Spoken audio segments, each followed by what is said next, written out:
Hey everybody, it's Strict9 with Strict9 GP, and welcome to another episode of my Out of the Park Baseball 19 playthrough with the Phillies. We are finally ready to start the regular season of the 2037 season. We're on opening day. Went through spring training last episode, did some cuts offline. Nothing too bad. I don't know if I can see my transaction history here. Let me see if it's always lose out trying to find that transaction history. But long story short, the guy that we picked up last offseason, left-handed pitcher from the Cardinals in the Rule 5 draft, I was hoping that he might play a part of the team, but he was the odd man out. And one of the things about the Rule 5 draft that you just have to be aware of, the rules are, unless they've changed with the new player agreement, but those guys have to stay on the roster, your active roster, the whole season. You can't call them down. You can't send them through waivers and then call them down to AAA. And so making that final decision, or those final decisions on the pitching staff, he was the guy who I just didn't have a room for it. And it really kind of stinks because I know there's going to be injuries. He's a guy I probably would have needed as the season went on, but I wound up having to let him go. It's pretty much the only option I had. Tried to trade him. No good trades out there, just a bunch of salary dumps. So that's where we are in terms of the moves I had to make. We'll go ahead and take a look at the team as it stands. First off, with the pitching staff, no big surprises. I am going with the two guys that I signed in free agency in the offseason, Hamburg and Transu, even though honestly there were guys who had better seasons or better springs than these two guys, but I put a little bit of money into them, so I'm going to stick with them. Transu is a lefty, so I'm hoping that he can be a setup guy, but also a lefty specialist, but we'll see how he plays out. And then that starting rotation is going to be led by Madrak, the guy I re-signed in the offseason, and LaRue, 2 3-star guys. And then I'm going with McSparron and Hines in the bottom slots of the rotation. Hartling, even though he had a good spring, I'm going to leave him in the bullpen for now. He is going to be the emergency starter if it's needed. The thing about Hartling that I don't like, even though he had a great spring, is that movement. I feel like I've talked about it quite a bit, but he's going to have a high ERA. He's going to struggle, I think, giving up the home runs. So I don't know how good he's going to be once play starts. He might be another guy's odd man out. Either I'm going to have to call down to AAA or may have to think about trading him. And then the rest of the bullpen, it's really slim. I usually have good luck with the bullpen. If I'm not able to get 4 and 5-star starters, at least I can get a few in the bullpen. But this year, 5 stars for my closer, and then 4.5 for Espinal is going to be a setup guy right now. And then for the lineup, I'll look at the ratings here for that. Bess is going to be backing up for now. But again, I've got my number one prospect in AAA, and he hasn't played above AA. I'm hoping this guy, if he takes off, he might be ready for a call-up around the trading deadline. And if that's the case, I may be able to ship or shop around either Bess or Quarting, so that'll help me out. And then Cochran, I'm going to leave his bat in the lineup, even though I don't really have a good place for him. If we play some interleague play, he'll get some time at DH. Otherwise, he's going to back up Cochran, and I'm going to try him a little bit in the outfield, see if he can pick up a position. Right now, he's rated at first only, and it's pretty bad. His defense is really poor. But Gordon, 5-star guy at first. Koopman, just a 2.5-star player, but he's a good defensive second baseman, good speed, great bat. He led the league in batting last year. I'm hoping that he repeats on that. And then a guy I'm really excited about is Swan. Great defense, great speed. He's going to be the leadoff guy. So we'll see if he can really do well at that. But he's 4 stars now, so my scout keeps liking him better and better every year. And he was a guy that I think. Let me see if I traded. I traded Ma, who was one of my biggest, best offensive players on the team, but I couldn't re-sign him. He was coming up for free agency, I think, or no, that wasn't it. You know, he had a player opt-out coming up. I didn't think he would stay with the team, and he was pretty high on the salary, so I think I made a good move there. And then, of course, that outfield's really slim. Vargas had a very poor spring, playing mainly at left. He's been a center fielder pretty much his whole career with the Phillies team, and he's also been a leadoff hitter pretty much his whole career with us. I'm moving him down in the lineup with Swan leading off, then Koopman and Vargas, and that's going to be how it looks against righties and lefties. So I'm hoping that he improves a little bit as the season goes on. His defense, though, definitely rated better at left. I hope that helps him out a little bit. And then, before we get started simming ahead, looking at the preseason predictions, some tight races here in the American League in the East and the West. They've got the Rangers and the Orioles coming out ahead. The Royals, they're liking their chances, and as well as the Tigers. And it looks like 3 teams will be making the playoffs from these predictions in the American League Central. And then individual players, Woodley's a big power hitter. He's been putting up a lot of home run numbers. He's expected to get 50 plus. This guy I'm not familiar with for Baltimore, but he's another big power hitter. He's had 40 plus the last 3 years. He's going to have a good year. I'm not seeing too many guys I recognize outside of Kinsler, who's just been a perennial dominant player in this league, 3-time MVP. 33 years old. He's still a 5-star player, signed through 2039 at $53 million a year. Biggest contract I've ever seen in this game. He's probably going to make the Hall of Fame, but I expect he's going to, unless he's just one of those outliers, he's probably going to start slowing down a little bit in the next few years. And then Zach Owenby in the pitching side in the American League, he's a guy, 5-star, who's been one of the better pitchers in the American League, plays for Detroit. Big strikeout guy, over 2,000 already, but he's getting up there in age at 33. And Rocky Stromain, expected to have another good year. I think he's a 3-time Cy Young Award winner for Minnesota. It's the only guy I really recognize there. And then in the National League predictions, they have us finishing 85 and 77, which I would be happy with. And that would be close to making the playoffs, but not quite based on these predictions. They've got the Cubs winning the Central, Braves, and Mets making it as a wild card, or at least one of those 2 teams winning the division, and then Pittsburgh being the last wild card team, and then Arizona winning a close one over the Rockies and Padres in the West. I mean, these predictions, you have to take them with a grain of salt, I realize. So, but I'm looking at that. If we can, if that's kind of how we're trending on the prediction side, then that means, I just got to find a way to pick up 2-3 more wins from 85, and I should make the playoffs this year. In terms of individual performances, Reynaga, 3-time MVP in the National League, just 25 years old for Pittsburgh. This guy is one of the best players I've seen develop along with Kinsler in this playthrough. He's just had a monster start to his career. Unbelievable numbers. And then we've got one Philly, the guy I picked up, first base, Josh Gordon. He's expected to have a big year. And that's it for us. One thing, though, that I didn't like seeing, Kevin Cox is a guy I traded away.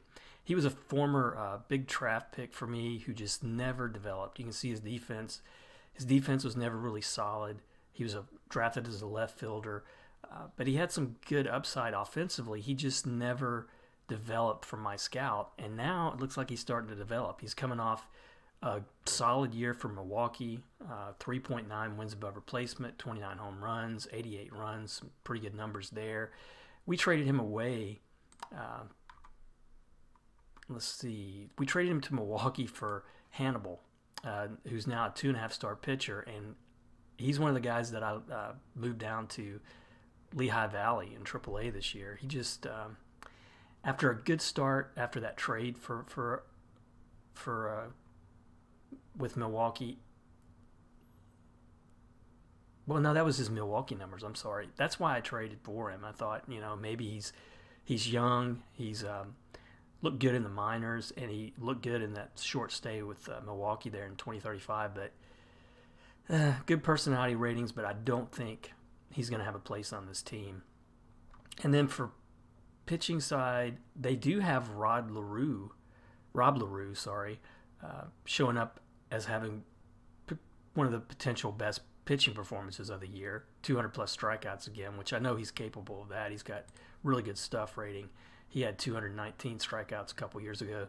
I hope that he repeats that. I'd be happy with those numbers from him.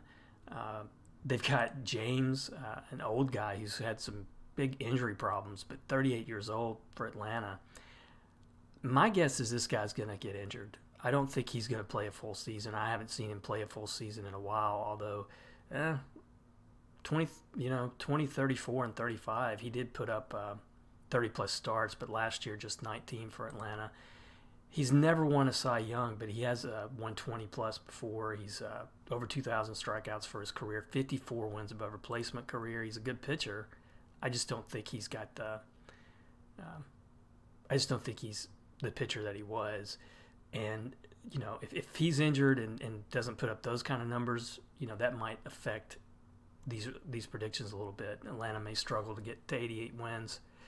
But we're ready to go. I'm going to go ahead and start simming ahead. That's typically on this playthrough. I just like simming ahead, maybe a week at a time. And then I'll take a look at the individual performances and games as we go along. It's already a personal message. Hopefully it's not an injury. Let's see. No, it's a couple guys that I put out there. Mike Crowell, a 1.5-star pitcher, got a little bit of a call-up last year for me, but 31 years old. He has no future on the team, so I'm okay to let him go. Looks like we've started out slow here, though. 0-3. Not good. So let's see if there's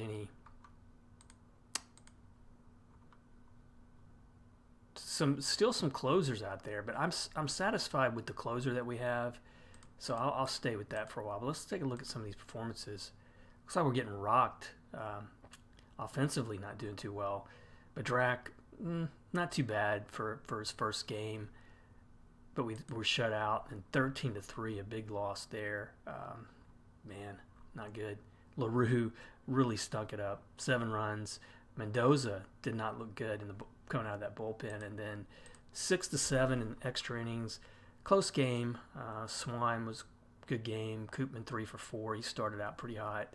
Vargas 2 for 6 in this game, but he's struggling so far. Lugo pitched a pretty decent game.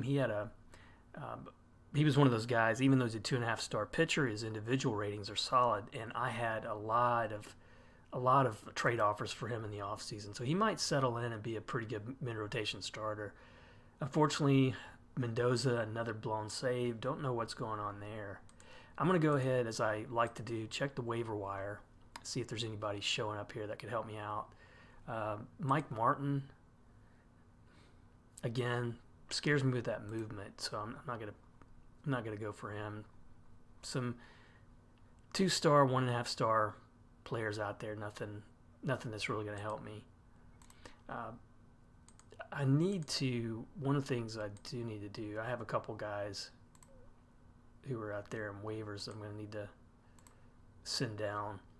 And in terms of like people to call up, I mean, Norman, if he has a good year, good start, he's a potential call up. Offensively, that's about it. Lockyer, if gets some injuries at first, he can call up. But I got a few pitchers. I mean, Hannibal could come up if I get some injuries. Chris Bunker, who has played a couple call-ups there in September, and he's looked good when he's been called up. He's a guy I could possibly call up again if I needed help in the bullpen. Same with Medrano.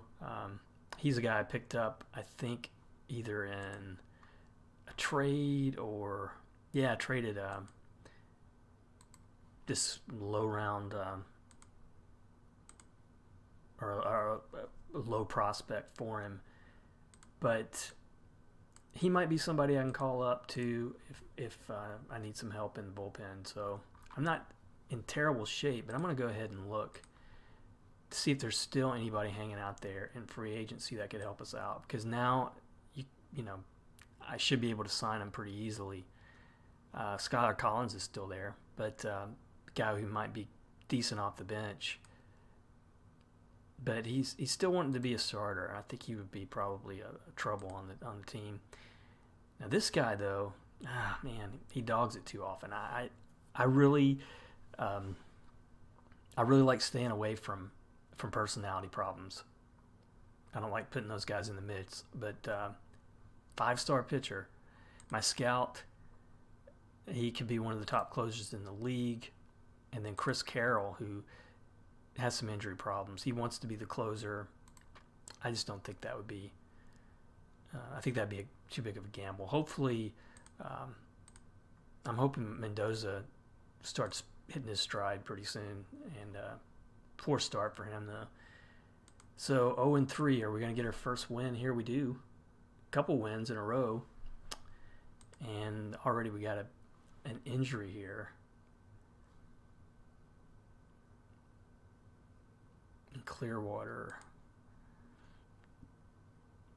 It's a moderate injury. I think I'll put him on the DL. I don't want to risk that too much. And Lekevich, he was signed by the Dodgers, just $3 million, so not bad. So we won 2 of 3 from the Mets. Won that first one 4-3. Gordon, looking pretty good so far. Hines, decent start to get the win, and then a shutout 3-0. Vargas still struggling, hitting 143. But McSparron, his first start of the year, 8 strong innings. Good to see that from him. Mendoza finally got a save, and then we lost an extra innings in that 5th game. Vargas still struggling, but Gordon showing some power, on pace for 54. It's early, but Madrak, another pretty poor game from him. And now we're going to be going up against, looks like Colorado. At Colorado, that's always a gamble. And we lost 1 of 2 there. So Monday, April 13th, let me take a look at the series, see how it went. We lost the first one 1-5. Struggling on that offense. I'm kind of surprised. LaRue, very poor game. And then 2-1 in the next one. Looks like when we are winning, it's through pitching. Lugo, solid start from him, 7 innings, just 1 run. Mendoza, second save, and then lost the last game 7-8. Swan had a good game. Vargas scored a couple runs. Aguirre, who I didn't really mention this, but I did decide to keep him on the roster and give him mainly most of the starts against right-handed pitching in right field. We'll see how he does throughout the season. I know that my scout thinks a little bit more of him than OSA. He might not be the player I think he's going to be. Hines, 8 strikeouts in 5 innings, but 4 runs. And bullpen's still struggling. Going to take a look at the news here. Mike Cochran, a big injury although he's not the same player he was a few years ago. He's out for 6 months. Mike Pelton, another Yankee. Man, the Yankees are really in trouble right now. Pelton is a 5-star player, one of the best players in the game, but is only a 1-week injury. He's rated highly. He hasn't put together a whole lot of multi-all-star, but he hasn't put together some of the years that like Kinsler and Renaga have put up, but he's had a solid career. And now week's player of the week, Luis Pineda. Good-looking young player there for Texas.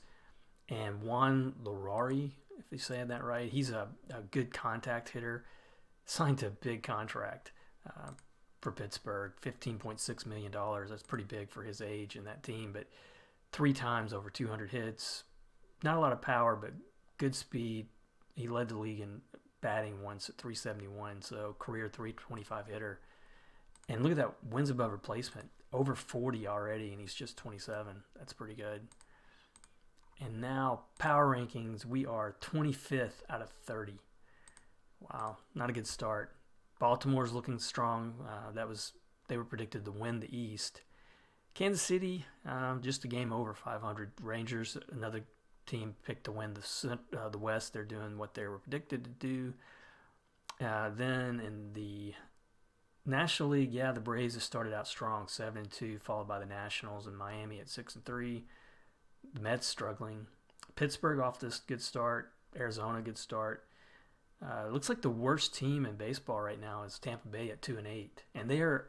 If you followed this playthrough throughout, and they were on an 8-game losing streak, but they have been one of the best performing teams overall in this playthrough. A lot of playoff appearances, several World Series appearances, I believe. Might be time for their run to end, if it hasn't already. So now we're going to be going against New York on the road, and an injury in the minors.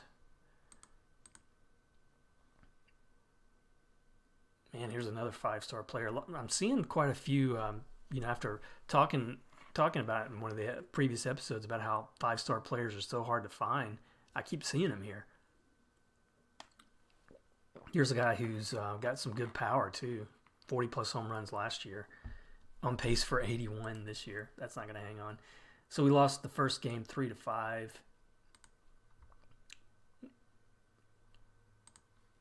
And another trade offer. Not even really an offer. And Skylar Dutch finally is coming off injury. I'm going to put him in a rehab assignment. I think I'll probably bring him up and may bring him up for Catula the way he started out. He is looking really bad. But let me go ahead and put him on a rehab assignment for now and see if they put him in that starting lineup at center. Yep, they do. So let me take a look at the news real quick. Carroll signed with the White Sox, $9.8 million. Chris McCurry started out as a really good player in the league, a Rookie of the Year, MVP. He just hit his 400th home run. I think he's kind of calmed down. He was with Atlanta for a while, was their best player, I think, for a while. Did some damage against us in that National League East, but he's probably getting to the end of his career. Let me take a look at how we did against the Mets. We're at 4-8 right now, so it looks like we lost 2 of 3. The first game, Vargas still struggling. Gordon looking pretty good. He needs some help in that offense, though. McSparron, another solid outing, but blew it in the bullpen. Lost 4-5 in 13 innings in the next game. Gordon, 3 RBIs in that game. He's on a pretty big pace for RBIs. And then pitching, Madrak, solid. 9 innings, just 1 run, but we couldn't give him enough offense to win. And then another extra inning game. A lot of those so far this year. Koopman, 3 for 5, scored a couple runs. Vargas, finally 2 for 6, had a decent game. 4 RBIs for McGuire. He's struggling, though, 116 batting average. LaRue, 14 strikeouts in 8 innings. That's the kind of pitcher he is when he's on, but that ERA is 6.05 already. And you can just... after this week, I'll probably take a look at our team stats, but our bullpen is struggling. So let's go ahead and finish out this week. Another injury. I don't know if you guys... I like to be notified of those minor league injuries because a lot of times if it's a top prospect, I really want to know if he gets an injury. So we won that first game 2-1. I'll take a look at it real quick. That's the thing that I'm seeing. When we're winning, it's usually low scoring and good pitching performances. Gordon, another solid game. Lugo, another solid game. His second win, but 7 strong innings. Mendoza, his 3rd save. So let's finish out this week. Wow. We ended it pretty poorly. Won the second game 8-4. Vargas finally on track. 5 RBIs in this game. Koopman, a good game. 4 for 5. His batting average at 358. That's really solid. Gordon 340. So those 1 to 4 hitters, although Swan is hitting 231. If Vargas gets on track, 1 to 4 is pretty good, but man, when you go below that, I'm struggling. And then the pitching, Hines, not a bad game. Some pretty decent bullpen performances in that one. Even though we did win the series, that last game, 11 to nothing. Just 4 hits in the game. McSparron, finally a bad outing from him. And then Hartling, it might be time to either trade this guy or send him down. But let me take a look at the news. We got a catcher from, Venezuela? My scout thinks he's got some potential, but players of the week, Kostinko, the 5-star guy from Boston that we looked at earlier, and then Kevin Cox, who's player of the week. He's off to a great start. This guy may have been somebody I could definitely have used him this year, even though his defense is not that solid. I could have used his bat for sure. And then weekly rankings, we're all the way down to 22nd, but we moved up a little bit. Looking at the standings, we've won 6 and 9. Mets are starting to win. Washington overtook Miami, who's playing good, and Atlanta. Then the Cardinals playing strong. Milwaukee's struggling. And then Rockies really struggling. But Arizona 13-4. They got the best record in baseball. Baltimore looking good. It's going to be a pretty close Central if that keeps up. And then Texas looking good. And then, man, look at these home run totals. Ron Frazier, 9 home runs, on pace for 90+. I mean, I know this will even out as the year goes on. And then Babone, a former Philly for Baltimore now, already up to 3 wins. High ERA, though. He was a guy who came out of nowhere in our farm system, but man, he just could not put together a good season. And then anything here, we're not leading. I don't see us on the leaderboards of anything. That's not good. I want to take a look at our team stats, just see how we're kind of looking so far. And man, it's a surprise, really big surprise, because as I said starting the episode, or at least in the last couple episodes, I really felt like our offense was going to be what carried us, if anything did. And we are almost last in a lot of categories. The only category, stolen bases, were first, top 10 in strikeouts, and tied for 9th in hits. That's it. 10th in batting average. That's not good. And because you look at our team pitching and defense, we're last in several categories. Bullpen ERA is struggling. I'm going to take a look at the waiver wire. We got one guy here for Tampa Bay. He's fragile though, so I'm not gonna take a gamble on him. I wonder if anybody is still free agency. All pitchers. Let's see, all relievers. Nope, they've been cleared out. So only 2 stars left at this point. But I think at the moment I'm going to have to at least move Hartling down.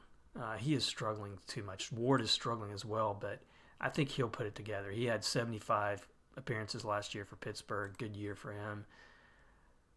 I just think Hartling is the guy who is definitely odd man out. I'm wondering if I can drum up some kind of trade for him right now. I need help on offense. As crazy as it seems. A good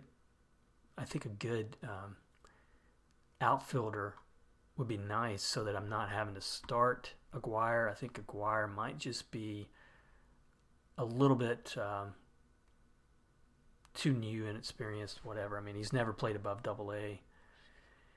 So we got Haggerty, good-looking lefty option in the bullpen, although he's never really had a great year. He's off to a good start this year. Don't need shortstop. Chris Zimmerman at second. Don't really need that either. Left fielder here who's got some good upside. He's really rated higher at right. My scout thinks this guy's really good. He's at Pawtucket right now. Should be playing in the majors. Let me see. Let's see what my scout thinks about him. So he's kind of on the bubble. His individual ratings, though, wow. Contact, gap power, avoiding Ks, and that speed. He is a lefty. I mean, I'd have to...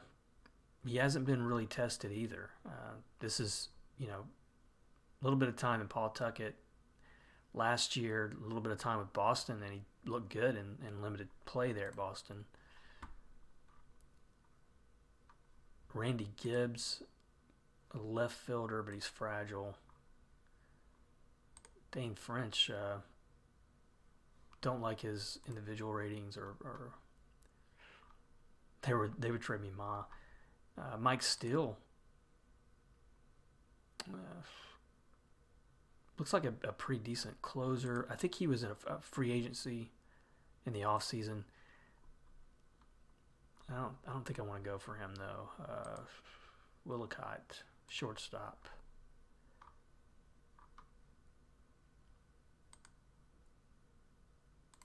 Another closer there. He's got some good numbers, but man, $12 million for this guy. I don't think I want to go. He's got great individual ratings. Look at his ERA last year, 6.3. Several closers out there, but no real help offensively. And there's this guy, but let me come back to him. Let me see. This is all day. He's fragile, so I don't really want to go for that at the moment.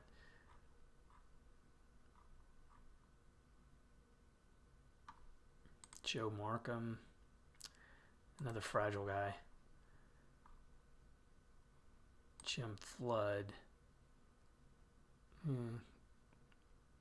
Strikes out a lot. Nothing is really making me overexcited here. Although Hartling, I think I could afford to let him go at this point. But I'm coming back up a little bit here. Did I look at Farlow? He just wants to be in the bullpen, but he's a lefty. I don't think I need a lefty right now. So, Lou Villa.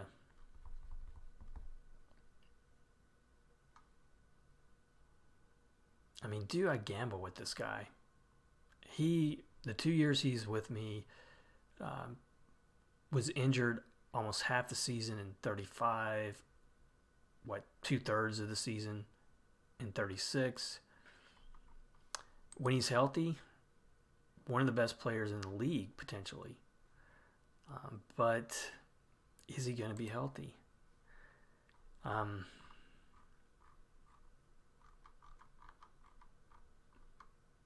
There's also Magallanes, who can play left or right. 13 million is a little bit more than I would want to go for him. Gosh. I mean, it's coming down to who do I need more, and right now it feels like I need more bats. And he's a free agent after this year, so it's not like he'd be tying me up contract-wise. I think I'm going to do that. I love how you sometimes you get back players that you traded already. So we've got big fan acquisition because he's a fan favorite as well. So what I would do then is I'll still keep Aguirre as a backup. Catula.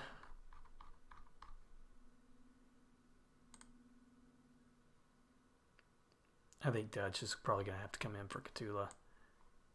And he's got to clear waivers. Great.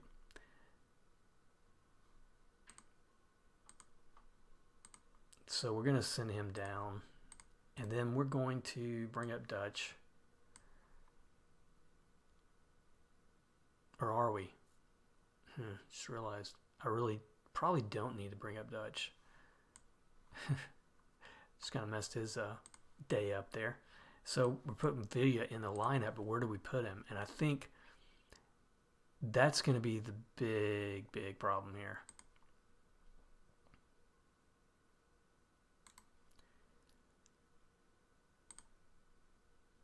I mean, he's not going to be able to play center. He can play right, but he's a true left fielder. So I'm going to get some hate for this probably, but Villa's going to go there. And then Vargas, I think I need to move him down a little bit. Or maybe, I don't know. I don't know what to do there. Villa definitely needs to be up here. Maybe just move it like this. And put him in that 4 spot. He's got power. He's got speed. Let me see how his game strategy is. I'm going to put him as aggressive on the bases a little bit. And then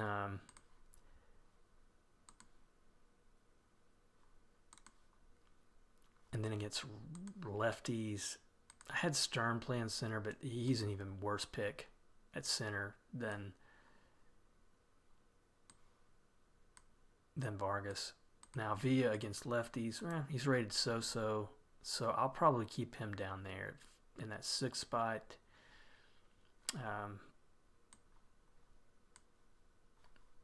Did that move anything around? Not really. So Dusty Stern, he's going to be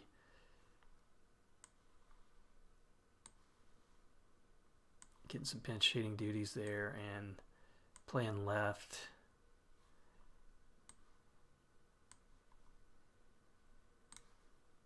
And right. All right, so now against the DH, doing it again, putting Villa in left, moving him up to that 4 spot. And then against lefties, Dusty Stern. Gosh, that's going to kill me putting Vargas back there. I know he is just not the player you need. And then starter tired. All right, so that's how that's going to go. And we'll see if that makes a difference. And I've still got one more move to make, though. And that's going to be bringing up a pitcher to replace Hartling. And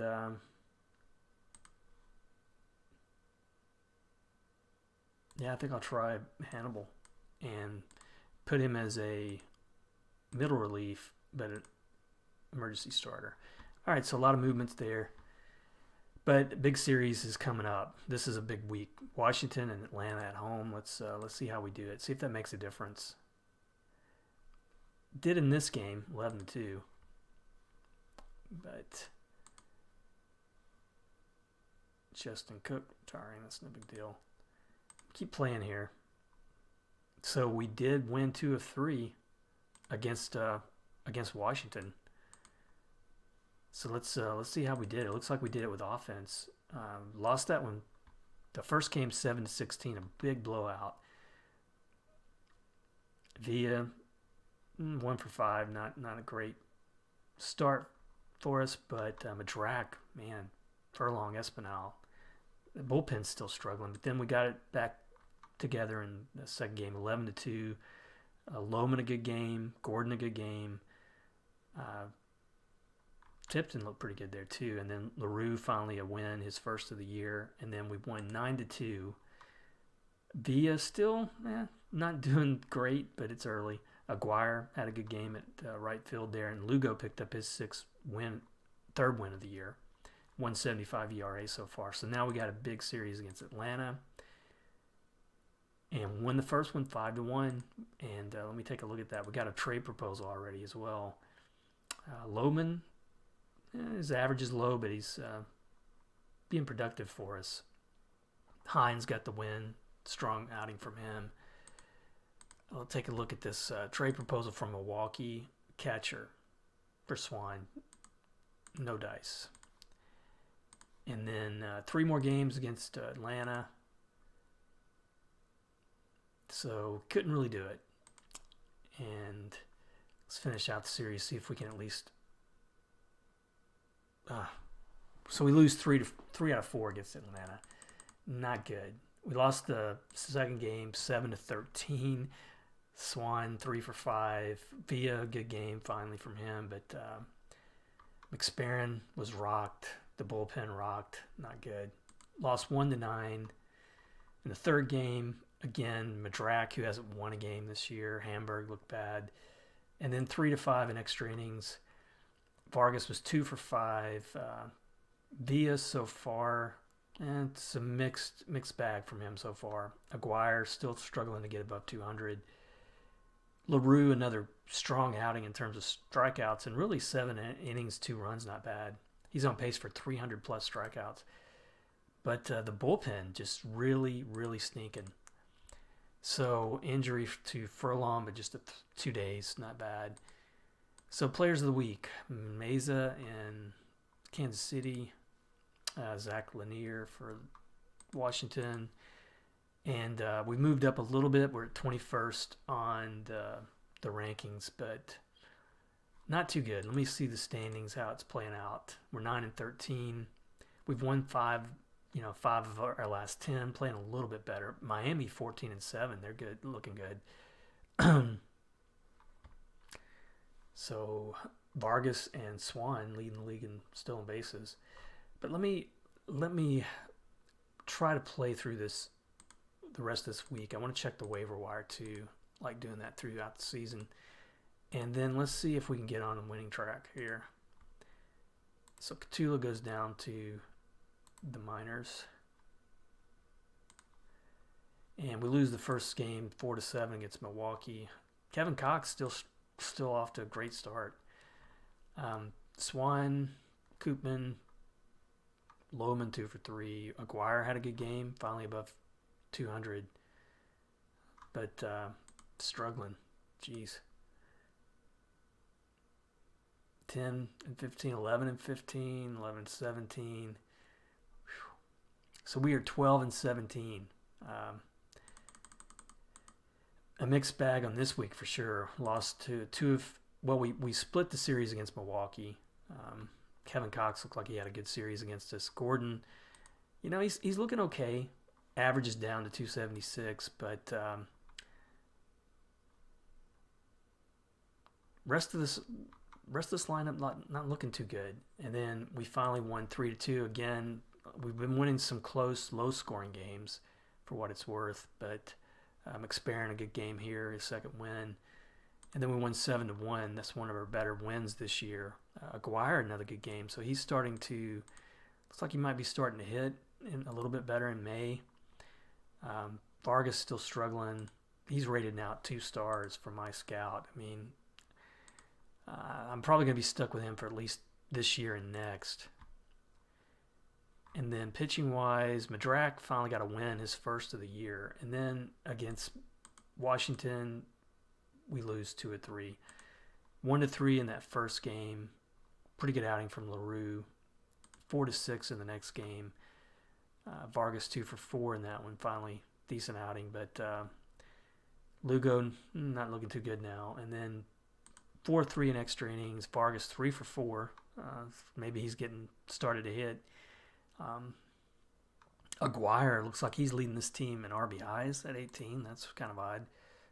And Villa so far hasn't really shown me a whole lot, but I'll give him time. If he stays healthy, maybe he'll be okay. A lot of news here too came through. See, Guardado is 4th home run. Chris Danton, I think he's a pretty decent player, 4.5-star player. He's out for 3 months for the Mets. Batter of the month, Jonathan Medina, really good player, off and on, now with Kansas City. He's had a pretty decent career for the most part. And then Pittsburgh's Lorari, player of the month, hitting 459 right now. Gosh. Start of the month, Mike Kearney. Great start from him, 5 wins already for the Yankees. And then Clax, he's been around for a while for Atlanta. It started out with Oakland, but he's had a pretty decent career as well. Rookies of the month, Asensio for Toronto, looking good. And then Pat Vargas at St. Louis, pitcher, not rated too highly, but having a good year. So Jeff Trejo for Texas, he a big 5-star pitcher. He's gone for the year. And Detroit loses this guy for 5 weeks. A no-hitter already, Pete Parker, 5-star pitcher at San Diego. And let's see, still looking through a lot of stuff. Mike Snyder, his 300th home run. Players of the week, Mike Elwell, who had 64 home runs last year. Great year for him. Larari. And then the power rankings. We are down to 22nd. So standings, 12 and 17. Not looking good. Outside of stolen bases, I mean, we're not really, and then those big strikeout numbers from LaRue, we're not really having any individual performances, any standouts. Baltimore still looking strong. Kansas City now playing good. Houston taking over Texas, and with Texas losing that starting pitcher, they may struggle to hang on to that division. And then Washington, this has been up and down between Washington, Miami, and Atlanta. We're going to have a lot to overcome to even be competitive in the East. And then Cubs and Cardinals, Pirates in the Central. Milwaukee, the worst record in baseball right now. Arizona, the best record in baseball, 21-8. So in some ways, those predictions are holding true. I think those are a lot of the teams that they predicted to do well are doing well. But for us, team stats, we improved a little bit in offense. You can see we're in the top 10 now in a few categories, 4th in hits, still 1st in stolen bases. But man, that pitching, 15th in several categories. That's dead last. The only thing, strikeouts at 2nd. That's the only good showing that we're having. So I'm going to have a lot to really work on once again to get this team even to play 500. And I never struggled with a team in a playthrough of out of the park baseball like I've struggled with this one. Below 500 for my career, I don't know if I've ever had a playthrough where I've done that. So we haven't been above 500 since 2034. We're really tanking. I've got to turn this around for sure, or just abandon this playthrough in 2020, or I keep saying 2020, with version 20 coming out soon. I'm going to have to really question whether I want to keep doing this. I've been playing this one for at least 2 versions, so I may not try it in 20 if this keeps up. But I'll let you go for now. It's been a pretty long episode. Appreciate you watching, like and subscribe, and hope you like this episode and stay with us and see if I can turn it around. I'll probably go through the draft offline and get back after that and see how we finish up to the All-Star break maybe. But we'll see you next episode. Thanks.